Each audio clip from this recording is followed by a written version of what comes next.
for mammals. What followed was a planet buried in ash, stripped of familiar ecosystems, and driven through brutal cycles of darkness and heat. Ecological collapse followed. The creatures inheriting this shattered world were not powerful, but small, vulnerable, and easily overlooked.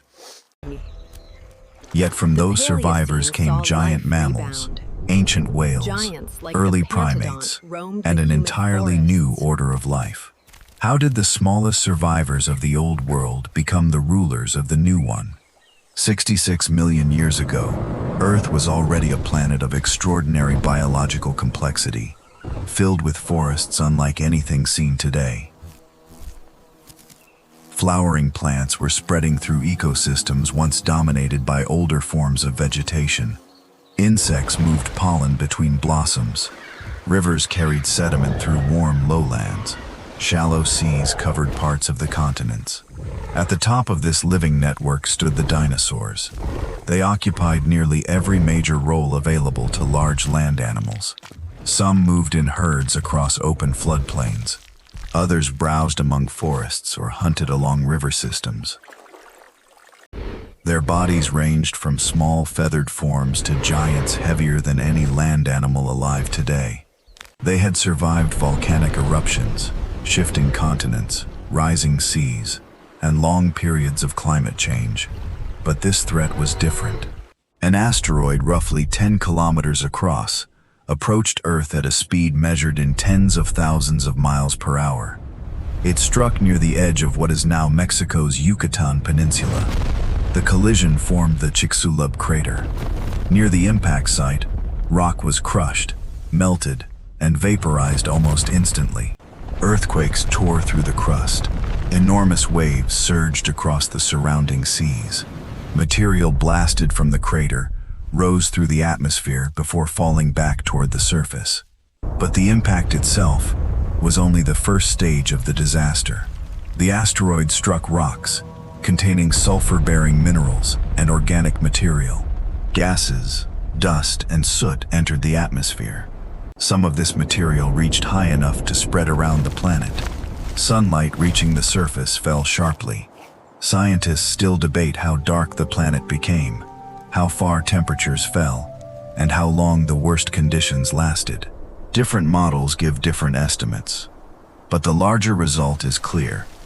Earth entered an impact winter. Plants depend on sunlight to convert carbon dioxide and water into stored chemical energy. That process, photosynthesis, supports most food chains on land and in the upper ocean. When sunlight declined, the biological foundation of the planet weakened. Leaves stopped producing enough energy. Vegetation died or entered dormancy. Tiny photosynthetic organisms in the ocean declined. Herbivores lost their food. Predators then lost the animals they depended on. The collapse moved upward through ecosystems. Size, once an advantage, became a burden.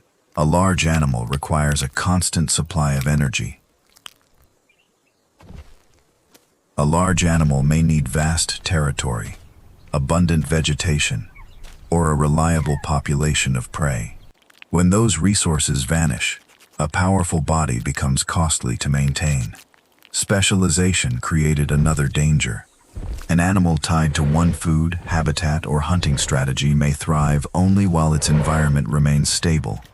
But when the environment changes suddenly, that specialization can become a trap. The non-avian dinosaurs disappeared. So did many birds, mammals, reptiles, plants, insects, and marine organisms. The extinction was not a clean division between dinosaurs that died and mammals that survived. Entire branches of life vanished on both sides. Even among the groups that endured, survival was uneven. Even in this remote Some woodland, populations the may have effects were lived far immediate. from the The impact sudden dimming and of the escaped sun its most prompts immediate creatures like effects. Some occupied freshwater environments where dead organic matter could continue supplying limited food. Some sheltered underground. Others survived because they needed less energy or could eat whatever remained. There was no single strategy that guaranteed survival, but certain traits appear to have improved the odds. A small body required less food. A broad diet created more options. Burrowing offered protection from sudden heat, cold, and surface fires. The ability to remain inactive during scarcity may have helped some animals survive conditions that larger, continuously active species could not. No animal had prepared for mass extinction. Evolution cannot see the future. The future belonged to organisms whose existing traits remained useful when the old world collapsed. For a time, Earth became quieter. The great herds were gone. The large predators were gone. Forest canopies had opened or disappeared across many regions. Charred material and damaged vegetation covered parts of the landscape. Yet life had not ended. Beneath the destruction, seeds remained in soil. Spores survived. Roots persisted underground. Microorganisms continued feeding on dead material. In rock layers formed immediately after the extinction, scientists found a strange signal. Fern spores suddenly became abundant. This pattern is now known as the fern spike. It has been identified in sediments from widely separated parts of the world, although its strength and exact form vary between regions. The signal suggests that ferns rapidly expanded across many disturbed landscapes after the catastrophe. They were not rebuilding the Cretaceous forests. They were occupying the ruins. Ferns reproduce using spores rather than seeds or flowers. These spores can travel through air and settle across exposed ground.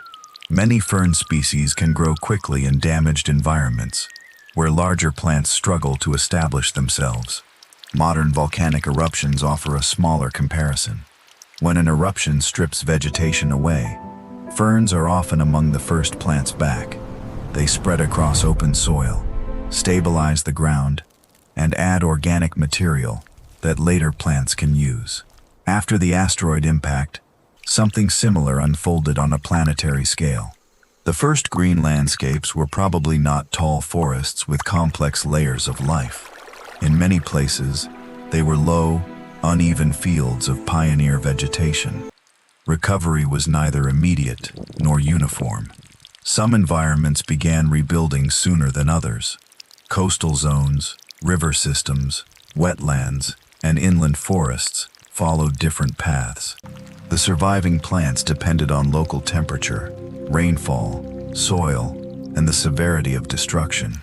But the fern spike reveals an important principle. Ecological recovery begins with organisms able to tolerate instability. Ferns spread above the ground. Fungi and bacteria worked below it. Decomposers consumed dead plants and animals. Nutrients stored inside destroyed organisms returned to soil and water.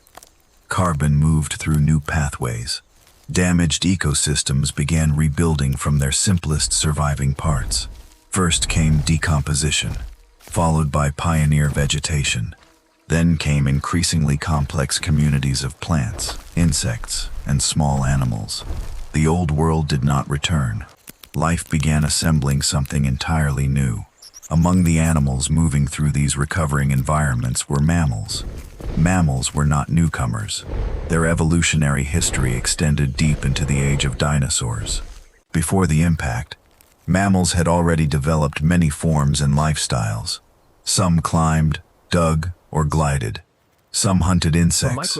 Others ate plants, small animals, or whatever combination of food they could find. But dinosaurs had occupied most of the large-bodied ecological roles on land. Mammals generally remained much smaller. That changed after the extinction. Not immediately. During the earliest recovery, most surviving mammals were still small. Their size allowed them to live on limited resources and reproduce without the enormous energy demands of a large body. But small size alone did not explain survival. Many small mammals also vanished at the boundary. The survivors were not one uniform group, and the fossil record does not preserve every behavior that may have mattered. Diet appears to have been important. When vegetation collapsed, animals dependent on fresh leaves or particular fruits faced severe pressure.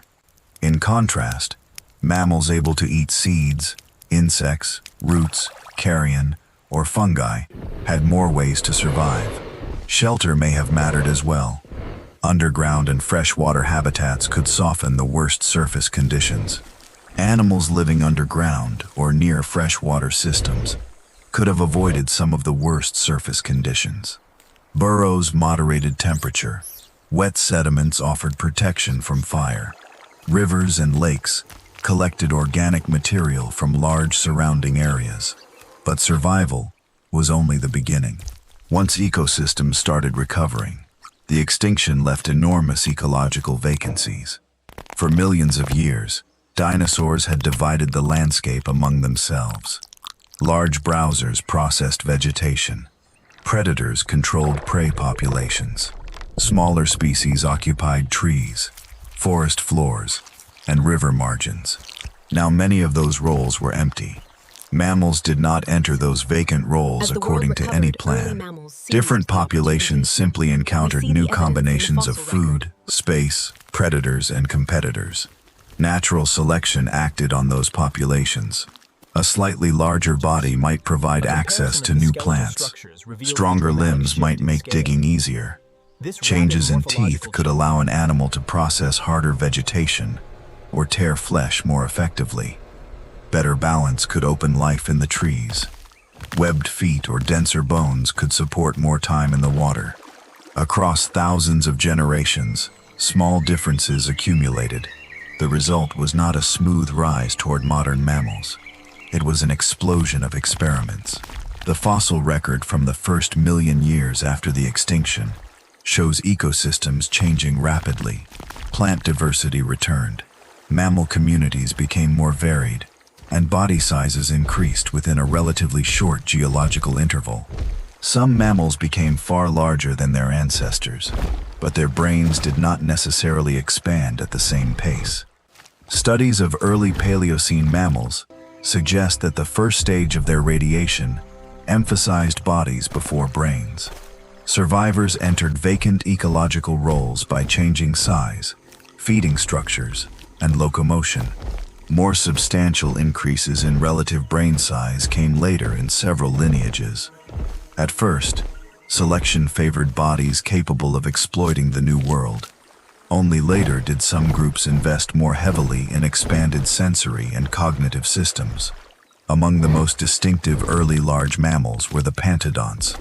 Pantodonts were heavy-bodied herbivores that spread through parts of the northern hemisphere during the Paleocene and Eocene. They were not ancestors of modern elephants, rhinoceroses, or hippopotamuses. They represented an independent experiment in becoming large. Berry lambda was one example. Its body was powerfully built, with thick limbs and a long tail. Its skeleton suggests an animal designed more for strength and stability than speed. Berry lambda likely fed on vegetation in warm forests. Another pantodont, Coryphodon, spread across North America, Europe, and Asia. It had a broad body, short, sturdy limbs, and teeth adapted for processing plants.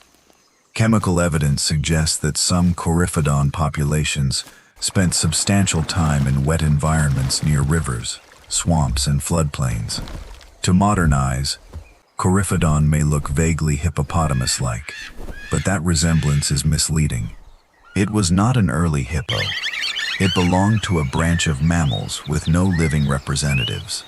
Evolution had produced a large wetland herbivore using a body plan that would eventually disappear. That pattern repeated throughout the Paleogene. The world contained more than early versions of familiar animals. Entire groups had no modern equivalent. Some mammals developed large skulls and heavy jaws. Some became specialized climbers. Early depictions, others like this occupied the ground with bodies that combined anatomical features now found in separate groups. Evolution was not moving toward a finished design. It was testing what worked. Birds were undergoing their own Chemical recovery. analysis of the Gastornis Modern birds are living dinosaurs, dinosaurs, the surviving descendants of feathered theropods. But the asteroid did not spare every bird. Many ancient bird lineages disappeared. The ancestors of modern groups survived and diversified. As forests and wetlands returned, birds entered new ecological roles. Some remained small and capable of flight. Others lost the ability to fly and became large terrestrial After animals. the extinction event, life slowly Gastornis returns. was among the These most new volcanic imposing. structures provide a It foothold stood for taller vibrant than a communities human of damselfish and and carried an gorgonians. enormous deep beak. For years, popular reconstructions presented it as a predator that chased mammals through Eocene forests. But its diet remains debated. The shape of the beak alone cannot settle the question. Isotopic evidence has supported the interpretation that Gastornis consumed plants. Although opportunistic omnivory cannot be ruled out with certainty, the reversal matters. A frightening body does not always reveal an animal's behavior. Fossils preserve anatomy more easily than they preserve daily life. The Paleogene repeatedly warns us not to confuse appearance with ecological role. On land, mammals and birds were expanding. In the oceans, ecosystems were also being rebuilt after the disappearance of the giant marine reptiles and many planktonic organisms. But before this new biological order could stabilize, Earth entered another crisis. This time, nothing struck the planet from space. The disruption came from carbon. Around 56 million years ago, near the boundary between the Paleocene and Eocene Deep beneath the epochs, waves, a Earth debated changed hypothesis rapidly suggests again. gas eruptions. The chemistry of the Yet these atmosphere small, and delicate oceans bubbles- shifted Rising as a temperatures are vast thawing the quantity of carbon high-latitude entered soils, the active climate unlocking system. greenhouse gases The that event have is been recorded frozen in for millennia. sediments around the world as a sharp change in the ratio of carbon isotopes. It marks the beginning of the Paleocene-Eocene Thermal Maximum, the PETM. Global temperatures rose by roughly 5 to 6 degrees Celsius. In geological terms, the warming was fast, probably beginning over only a few thousand years. Researchers continue refining its timing and sequence, while the carbon source remains an active area of study. Volcanic activity associated with the opening of the North Atlantic almost certainly played a major role. Magma intruded into carbon-rich sediments, potentially releasing large amounts of thermogenic carbon dioxide and methane. Other carbon reservoirs may also have contributed. Warming oceans could have destabilized methane stored in marine sediments.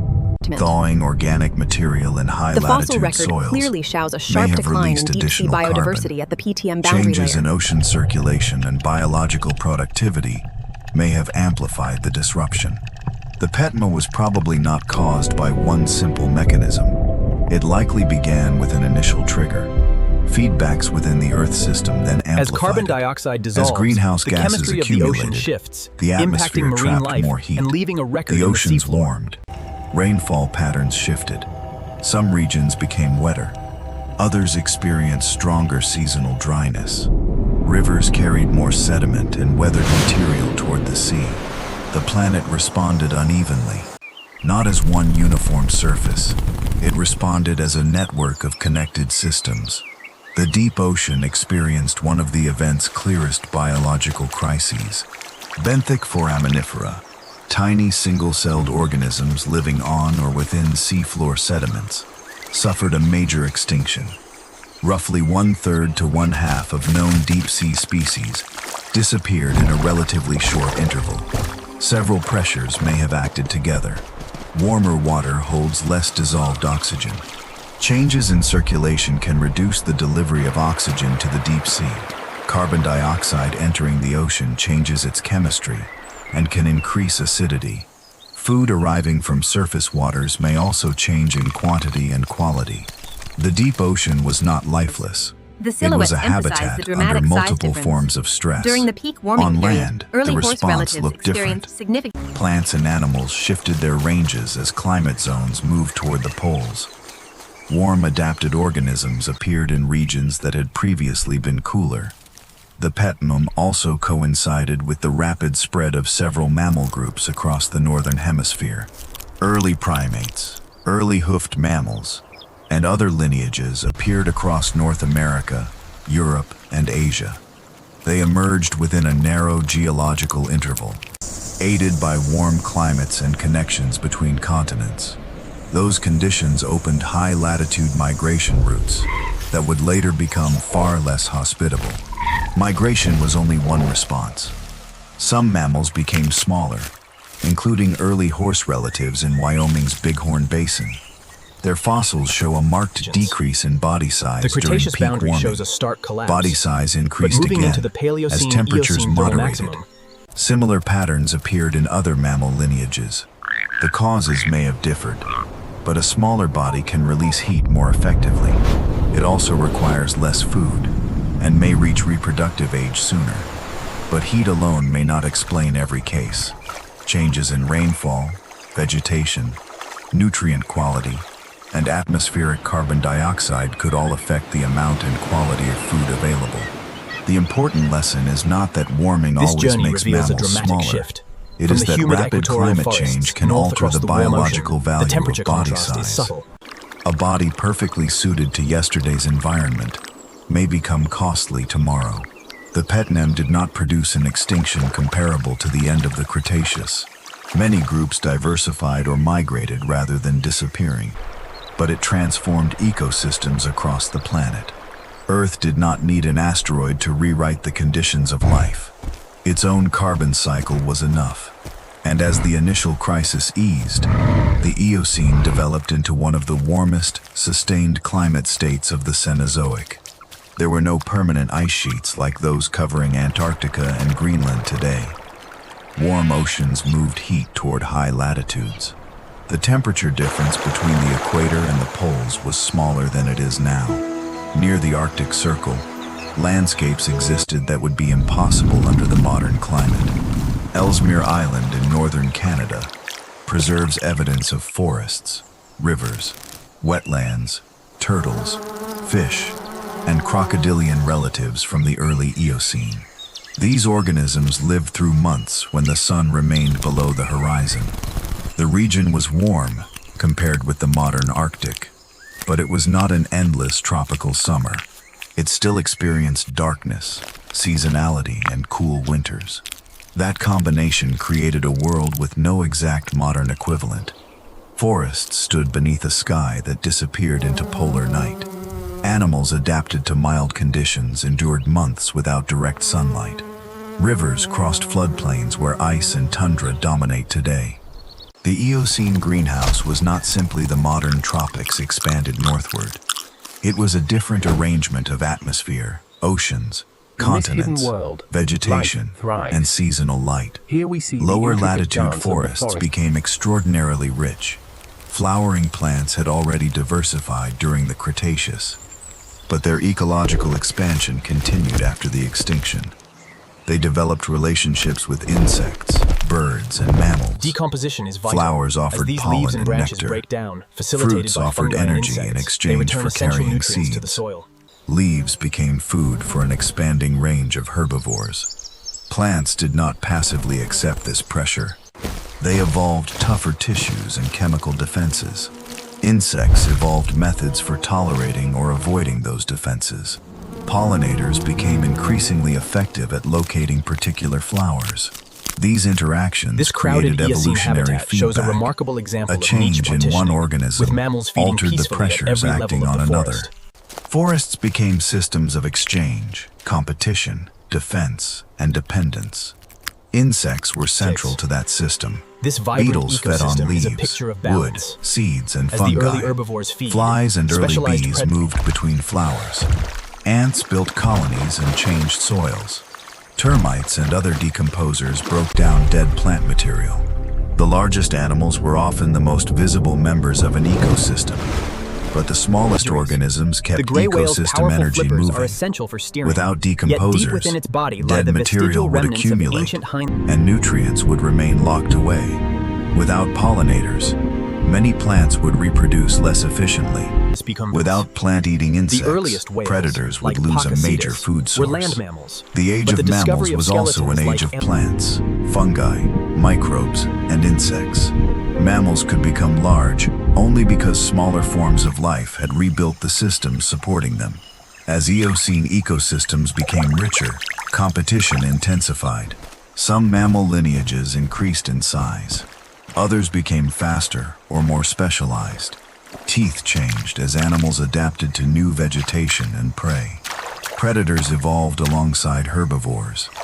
But many of the most important transformations did not involve becoming larger. One group of mammals began moving between land and water. Their descendants would eventually abandon the land almost completely. They would become whales. Modern whales appear so thoroughly adapted to the ocean that their terrestrial ancestry once seemed almost impossible.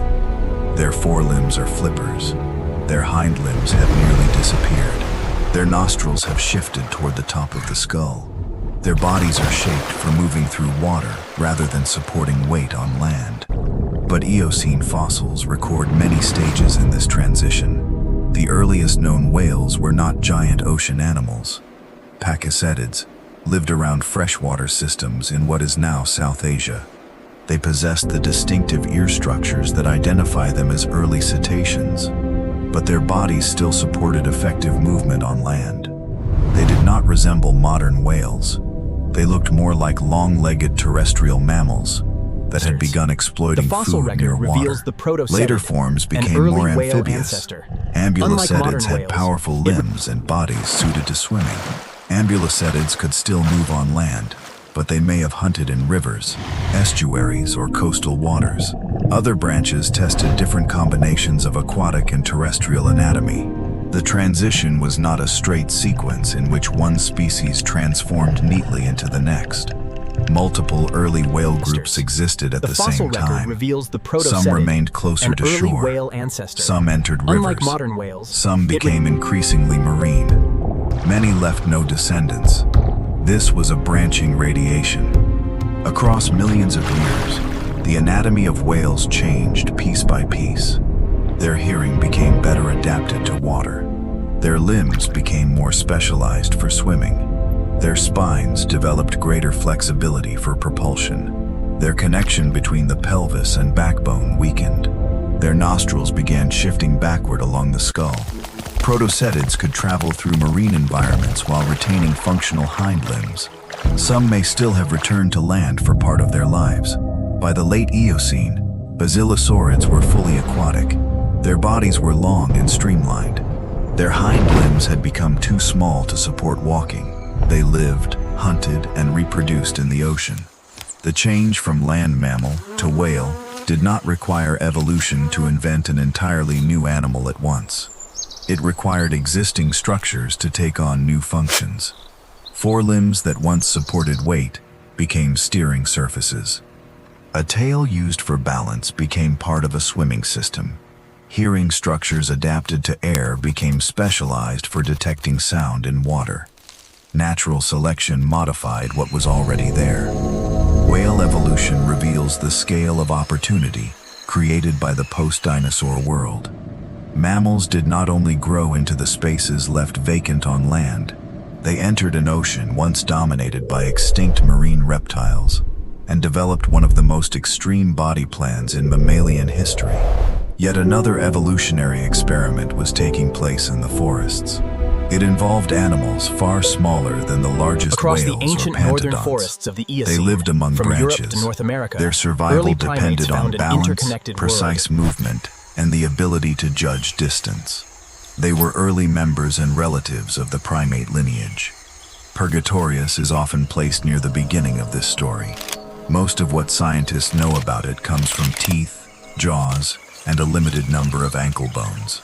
Those fossils suggest a small mammal capable of moving along branches and feeding on a varied diet that may have included fruit and insects. Its exact position remains debated. Purgatorius may represent an early stem primate, a close relative of the lineage leading to true primates, rather than a direct ancestor of any living species. That distinction matters. The fossil record is a branching tree, not a chain leading inevitably to humans. Most ancient branches ended. Others divided again and again. By the beginning of the Eocene, unmistakable primates appeared across several northern continents. Teilhardina was one of the earliest. Fossils assigned to the genus have been found in Asia, Europe, and North America near the beginning of the Eocene. Their close timing suggests rapid dispersal during the warm conditions surrounding the PETM, although the precise route and point of origin remain debated. These animals were small, Their bodies were suited to moving through trees. Grasping hands and feet, mobile joints, and forward-oriented vision helped them navigate environments where a failed leap could be fatal. Depth perception did not emerge because evolution intended to produce intelligence. It emerged because accurate movement through complex branches improved survival. The same is true of grasping. Hands capable of holding narrow supports allowed an animal to move differently through a forest canopy. They could also manipulate food with greater control. Later Eocene primates, such as Notharctus, show more developed versions of these arboreal adaptations. Notharctus had a long tail, flexible limbs, and grasping hands and feet. It moved through forests in ways that may have resembled some living lemurs, although it belonged to its own extinct branch. Its world was filled with predators. Large birds moved on the ground. Snakes hunted through vegetation. Carnivorous mammals occupied trees and forest floors. Crocodilians waded near water. Early primates did not dominate these ecosystems. They survived inside them. Their advantage was not strength. It was control. A more accurate step, a better grip, a faster response to movement in the branches. A diet flexible enough to shift between fruit, insects, and other foods. Over long periods, primate evolution would involve changes in vision, social behavior, life history, and the brain. But the process did not begin with a sudden leap toward human intelligence. It began with the practical demands of living in trees. The distant connection to humanity is real, but it must be understood carefully. No Paleogene primate was trying to become human. No environmental crisis was clearing a path specifically for us. Humans would not appear for tens of millions of years. Before that happened, primate lineages would repeatedly divide, migrate, adapt, and disappear. Still, the Paleogene established a pattern that would remain important throughout our evolutionary history. Flexibility could outperform specialization. Coordination could compensate for a lack of strength. The ability to use changing environments could matter more than dominance within one stable habitat. The mammals that survived the asteroid had endured a broken world. Their primate relatives later learned to navigate a complicated one. But even the Eocene greenhouse could not last forever. After the warm peak of the early Eocene, global climate began a long, uneven cooling trend. The change did not happen in one continuous step. Warmer intervals interrupted the decline. Regional environments responded differently. Forests remained extensive across many parts of the world, but over millions of years, Earth moved away from the extreme greenhouse conditions that had defined the early Paleogene. Atmospheric carbon dioxide declined. Tectonic changes altered ocean gateways and circulation. Weathering removed carbon from the atmosphere over long timescales. Scientists continue to debate the relative importance and timing of these processes, but their combined effect transformed the climate system. Near the end of the Eocene, roughly 34 million years ago, the change accelerated. A major ice sheet developed on Antarctica. Sea level fell. Deep ocean temperatures declined. Habitats reorganized across the planet. The Eocene-Oligocene transition marked the beginning of a more permanent icehouse world. For organisms adapted to warmth, the change created new pressure. Tropical and subtropical habitats retreated from many high-latitude regions. Seasonal environments expanded. Some forests became more open. Food sources changed. Once again, success under one set of conditions offered no guarantee of survival under another. Lineages that had flourished in the greenhouse disappeared. Others shifted their ranges or evolved new adaptations. Mammals continued diversifying, but the world in which they evolved was no longer the world that had emerged immediately after the dinosaurs. The Paleogene began with a sudden impact and ended in a fundamentally different climate state. Between those boundaries, Earth passed through darkness, recovery, extreme warmth, and renewed cooling. Each stage changed the meaning of survival. Immediately after the asteroid, survival favored organisms that could endure scarcity. During ecological recovery, it favored those that could exploit empty niches. During the PETM, it favored movement, flexibility, and rapid adjustment. In the Eocene forests, it rewarded specialization within complex biological networks. As the planet cooled, it again punished species tied too closely to a disappearing climate. Mammals became dominant, not simply because the dinosaurs were gone. The extinction removed the old ecological structure, but empty space alone could not create a new world. That required survivors. It required fungi and microbes to recycle nutrients. It required ferns and other pioneer plants to occupy damaged landscapes. It required insects to reconnect plants with food webs. And it required animal populations capable of changing their bodies, diets, and behavior as conditions shifted. Some mammals became large. Some became fast. Some entered the trees. Some returned to the sea. Most branches eventually disappeared. A few continued. Humanity emerged much later from one of those surviving branches. Our history did not begin with conquest, and it did not begin with a creature standing above the rest of life. Its deeper foundation lay in animals that avoided attention, moved carefully through unstable environments, and survived without being the strongest species around them. The asteroid ended the age of dinosaurs, but what followed was not simply the age of mammals. It was the beginning of a world in which survival repeatedly belonged to life that could change.